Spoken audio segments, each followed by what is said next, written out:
วังเวียง2026หรือว่า2026ตอนแรกเวลาประมาณ6โมง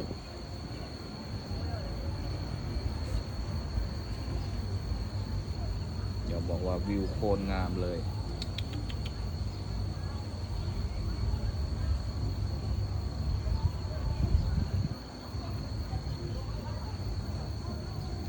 โอ้ฮันบอกขวาแก้วนะว้าทุกคนไปหากูฮูนี่ว่าขวาแก้วที่เขากำลังสร้างคักเว้ยโอ้เป็นบ่หันทุกคนเส้นสีขาวฮะครับเอาไว้โอกาสหน้าสิไปเลาะสิขึ้นไปเบิงแต่บุฮูว่าเขาเห็นแล้วมันละบ่หรือว่ากำลังสร้างหรือว่าคืบหน้าหอนไซแล้วแต่ว่าวิวนี่โคตรงามเลยทุกคนคอยคำยามแรงวังเวียง